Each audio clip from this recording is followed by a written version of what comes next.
choc est très violent. Jules Bianchi vient de percuter cette grue jaune. Sur cette photo, on peut voir les roues de sa Formule 1 encastrées sous la dépanneuse.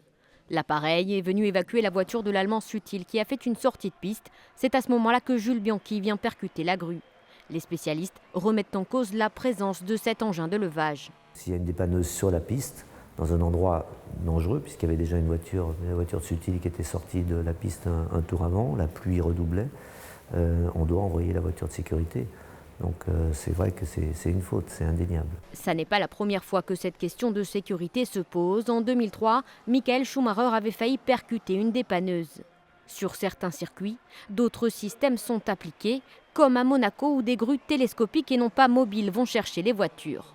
Sauf que Monaco, c'est un petit circuit et qu'on ne peut pas mettre des grues télescopiques partout. Il faut trouver un autre système de treuillage. Il faut trouver autre chose pour dégager les voitures et puis ça rentrera dans l'ordre. Mais tant qu'il y aura ces grues mobiles, on pourra avoir ce genre d'accident. Autre facteur de risque, la pluie abondante qui s'abattait hier au Japon et brouillait toute visibilité.